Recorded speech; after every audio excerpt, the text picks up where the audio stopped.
হে ইব্রাহিম খলিল, তোমাকে আমি আল্লাহ নেয়ামত দিলাম, সারাকে দিলাম তোমাকে বিবি বানায়া সুন্দরী, হাজেরাকে দিলাম সুন্দরী বউ তোমাকে দিলাম। এর ভিতরেই কিন্তু আমি আল্লাহর পরিকল্পনা শেষ নয়। আমি আল্লাহ তোমাকে সন্তান দিলাম ইসমাইল, এখানে আমার পরিকল্পনা শেষ নয়। আমার আসল উদ্দেশ্য হলো আমার ঘর খানায় কাবা আবাদ করা। জোরে কোন সুবহানাল্লাহ। হযরত ইব্রাহিম আলাইহিস সালাতু ওয়াস সালাম আল্লাহর হুকুমে সন্তান ইসমাইলকে সঙ্গে নিয়ে, মা হাজরাকে সঙ্গে নিয়ে বাইতুল্লাহর পথে রওনা হলেন। বাইতুল্লাহর পাশে সাফা মারওয়া যেই পাহাড় আছে, পাহাড়ের কাছাকাছি জায়গায় বর্তমানে বাইতুল্লাহটা যেখানে আছে, জমজমের পানিটা যেখানে অবস্থান, এর পাশেই মা হাজরা আলাইহিস সালাম শিশু ইসমাইল সহ ইব্রাহিম আলাইহিস সালাম সেখানে রাইখা চলে আসতেছেন নিজ গন্তব্যে। আল্লাহর হুকুম কোনো কথা বলা যাবে না, রাইখা চলে আসতেছেন। মা হাজরা পিছনে পিছনে আসতেছেন আর ডাকতেছেন, হ্যাঁ স্বামী আমার, আপনি এত হৃদয়হীন হতে পারেন না, আপনি এত নির্দয় হতে পারেন না, আপনি তো আল্লাহর খলিল, আল্লাহর পয়গম্বর, আপনি এমন হতে পারেন না, এত নিষ্ঠুর আপনি নন। আমি আপনাকে ভালো করে চিনি, আপনাকে আমি ভালো করে জানি, আসলে আপনি তো এমন মানুষ নন, নিষ্ঠুর নন। অল্প খাবার আমাদের সঙ্গে আছে, অল্প পানি আমাদের সঙ্গে আছে, এখানে কোনো মানুষের বসবাস নাই, এখানে কোনো পানির ব্যবস্থা নাই, এখানে কোনো গাছ গাছালি নাই, পাখ পাখালি নাই, কিভাবে আমরা বসবাস করব সেই চিন্তা না কইরা আমাদেরকে অল্প পানির ব্যবস্থা করে দিলেন, অল্প খেজুর খাবারের ব্যবস্থা করে দিয়া আপনি রাইখা চলে যাইতেছেন। হ্যাঁ স্বামী আমার, জবাব দেন কেন রাইখা যাইতেছেন? মা হাজেরা তিনিও তো ভালো মানুষ, ভালো মহিলা, তিনি আবার পিছন থেকে আবার ডাক দিয়া কয়, স্বামী আমার কেন কথা বলছেন না বুঝতে পারলাম না, আপনি তো আল্লাহর পয়গম্বর, আল্লাহর হুকুম ছাড়া কোনো কাজ করেন না, আমাদেরকে এখানে রাইখা যাওয়া এটাও কি আল্লাহ তাআলার হুকুম কিনা?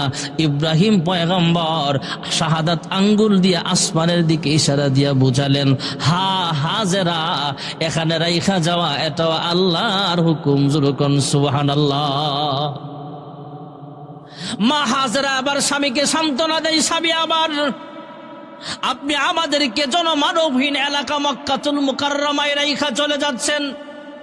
শিশু ইসমাইল দুধের বাচ্চা, কোলের বাচ্চা আমার কোলে আছে, আপনিও জানেন, আমার আল্লাহও জানেন যে আল্লাহ আপনাকে হুকুম করেছেন জনমানবহীন এলাকা, এই পাথুরে এলাকায়, পাহাড়িয়া অঞ্চল মক্কাতুল মুকাররমায় আমাকে এবং শিশু ইসমাইলকে রাইখা যাওয়ার হুকুম যে আল্লাহ করেছেন।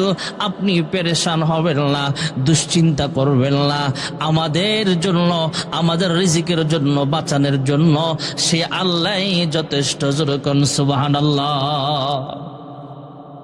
হযরত ইব্রাহিম আলাইহিস সালাতু ওয়াস সালাম চলে যাইতেছেন একটু দূরে, যায় বর্তমানে মক্কাতুল মুকাররমায় একটা কবরস্থান আছে জান্নাতুল মুআল্লা, হাজী সাহেবরা দেখে আসছেন, ওখানে মা খাদিজার কবর আছে। ভাইয়ারা আমার, জান্নাতুল মুআল্লার কাছাকাছি যায়া হযরত ইব্রাহিম পয়গম্বর আল্লাহ তাআলার কাছে দোয়া করে, হে পরওয়ারদিগার আলম, আমার শিশু সন্তান বৃদ্ধ বয়সে আপনি আমাকে একটা সন্তান দিলেন, ফাবাশশারনাহু বিগুলামিন হালিম, আমি আপনার কাছে দোয়া করেছিলাম, রব্বি হাবলি মিনাস সালিহিন, নেককার সন্তান চাইলাম, সন্তান দিলা।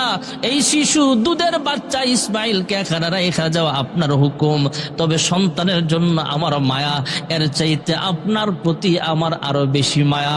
আমি আমার সন্তান আপনার নামে এখানে রাইখা চলে যাইতেছি, তবে আমার সন্তানকে আপনি দেখা রাইখেন, আমার বিবিটাকেও আপনি দেখা রাইখেন, এই মক্কা আবাদ করে দেন, খাবারের ব্যবস্থা করিয়া দিয়েন, পানির ব্যবস্থা করে দিয়েন, কিছু মানুষের মন মক্কার প্রতি তাদের মনটা ঝুঁকায়া দিয়েন। সুবহানাল্লাহ বলেন। মক্কার প্রতি মানুষের মন মুহাব্বত আপনি ঝুঁকায়া দিয়েন। হযরতে ইব্রাহিম পয়গম্বর চলে গেলেন দোয়া কইরা, এদিক দিয়ে মা হাজরা আলাইহিস সালাম সন্তানকে নিয়ে বসবাস করতেছে। গত জুমায় বা আগে আপনারা ঘটনা শুনেছেন, সাফা মারওয়া সাই করা ওয়াজিব। এটার কারণ হলো মা হাজরা 7 বার চক্কর লাগাইলেন, ইসমাইলের পায়ের গোড়া থেকে আল্লাহ তাআলা পানির ব্যবস্থা করে দিলেন। জমজমের পানি এমন একটা পানি, যেই পানি খাইলে ক্যান্সারের রোগীও আল্লাহ ভালো করে দেয়। যেরকম সুবহানাল্লাহ। আমাদের দেশের একজন রোগী, আজ থেকে বহু বছর আগের কথা ভাইয়েরা আমার, হাসপাতালে ডাক্তার ওনাকে বলে দিয়েছেন আপনি আর বাঁচবেন না। আগে তো এমন ছিল, বর্তমানের মতো নয়, আগের সিস্টেমটা একটু ভিন্ন ছিল। এখন তো বিমানে আমরা চলে যাই, আগের মানুষ যাইতে অনেক সময় লাগতো। ওনার মেয়াদ আছে 1-2 মাস সময়, তথা রুগীকে হাসপাতাল থেকে রিজাইন দেওয়া হয়েছে, বলা হয়েছে আপনার আব্বা আর বাঁচবে না, 1 মাস বা 1.5 মাস দুনিয়াতে বাঁচবে। এই কথাটা রুগী শুইনা ফেলছে, শুইনা সন্তানদেরকে বলে, হ্যাঁ সন্তানেরা, আমাকে মক্কা মদিনায় যাওয়ার সুযোগ করিয়া দাও। পাসপোর্ট ভিসার ব্যবস্থা করা হলো, মক্কায় পাঠানো হলো। 1.5 মাস 2 মাস যেই সময় বেঁধে দেওয়া হয়েছে রুগীকে, 2 মাস বাইচা রইলেন। এরপরে 3 মাস পার হয়ে গেল। 3 মাস 4 মাস পার হওয়ার পরে ইনি আবার মক্কা থেকে বাড়িতে আসলেন। বাড়িতে আইসা যে হাসপাতালে ডাক্তার বলেছিলেন আপনি 2 মাস সর্বোচ্চ দুনিয়াতে বাঁচবেন, সেই হাসপাতালে গিয়া বলে, হে ডাক্তার, আমাকে একটু চেক আপ করে দেখেন আমার কি হয়েছে।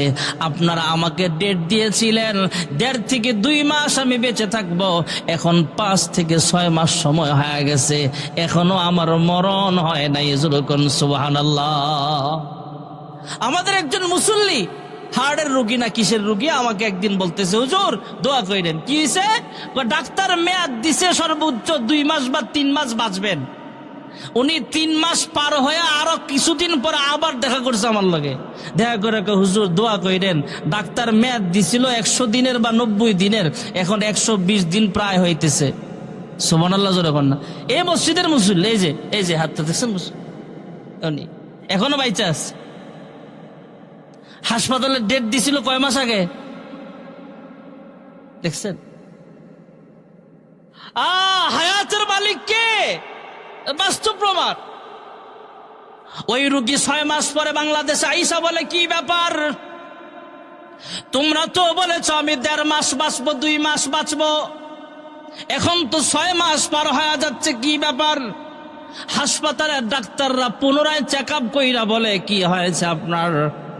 6 মাস আগে আমরা 2 মাসের হায়াত বলেছিলাম, আপনি পাবেন 2 মাস সময়, হয়তো এখন দেখি সুস্থ হয়ে গেছেন। কোন হাসপাতালে গেছিলেন?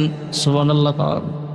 আমি দুনিয়ার কোন হাসপাতালে যাই নাই, আল্লাহর হাসপাতালে গেছিলাম। সুবহানাল্লাহ না কয় বুঝলাম না, আল্লাহর হাসপাতাল আবার কোনটা?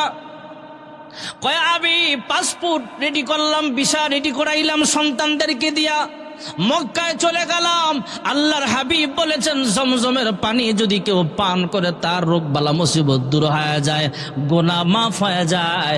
তাই আমি বেশি করে জমজমের পানি খাই, আর আল্লাহর ঘর তওয়াফ করি, আর কাবার গিলাফ দইরা কান্দি, আল্লাহ জমজমের পানির উসিলায় আমার রোগ ভালো করে দেন। 1.5 মাস পার হলো, 2 মাস পার হলো, প্রায় 6 মাস অতিবাহিত হলো, এখনো আমি মরি নাই। জমজমের পানির বরকতে আল্লাহ আমার সব রোগ ভালো করে দিয়েছে। আল্লাহ তাআলা আমাদের সবাইকে সরাসরি জমজমের পানি বেশি বেশি পান করার তৌফিক দান করেন। জমজমের পানি এমন একটা পানি, ক্ষুধাও দূর হয়, কেউ যদি রোগের নিয়তে খায় রোগ ভালো হয়, কেউ যদি গুনাহ মাফের নিয়তে খায় গুনাহও মাফ হয়। আল্লাহ তাআলা আমাদের সবাইকে জমজমের পানি খাওয়ার তৌফিক দান করুক, সকলে বলে আমিন। আল্লাহর হুকুম হয়ে গেছে, ইব্রাহিম আলাইহিস সালাতু ওয়াস সালাম মা হাজেরা দুধের বাচ্চা ইসমাইলকে সহ রওনা হয়ে গেলেন। নিজের দেশ থেকে মরুভূমির পথ পাড়ি দিয়া, পাহাড়ি অঞ্চল পাড়ি দিয়া, জনমানবহীন এলাকা, আল্লাহ তাআলার পরিকল্পনা, বিশাল পরিকল্পনা। আল্লাহ তাআলা সংসার করার জন্য শুধু দুনিয়াতে আমাদেরকে পাঠায় নাই, শুধু সন্তান জন্ম দিলাম, সন্তানকে বড় করলাম, বাড়ি বানাইলাম, গাড়ি বানাইলাম, শুধু এই জন্য আমাদেরকে দুনিয়াতে আল্লাহ পাঠায় নাই। আরে ভাই, যদি সন্তান জন্ম দেওয়াই সাকসেসফুল মানুষের কাজ হইতো, যে দুনিয়াতে পাগল, মাথার চেঞ্জ ঠিক নাই, এই লোকটারও কিন্তু 2টা 4টা 5টা বাচ্চা হয়, আছে না নাই? আমরা মানুষ আশরাফুল মাখলুকাত। আমার সন্তান হয়তো 5টা হবে, 2টা হবে, 10টা হবে, 12টা হবে। শুধু সন্তান জন্ম লাভ করা, সন্তানের পিতা হওয়া, সন্তানের মা হওয়া যদি ভালো মানুষ, সাকসেসফুল মানুষের কাজ হইতো, তাহলে দুনিয়াতে অনেক মাখলুক এমন আছে, বৎসরে নয় 6 মাস পর পর 8টা 10টা বাচ্চা দেয়। এমন মাখলুক আছে না নাই?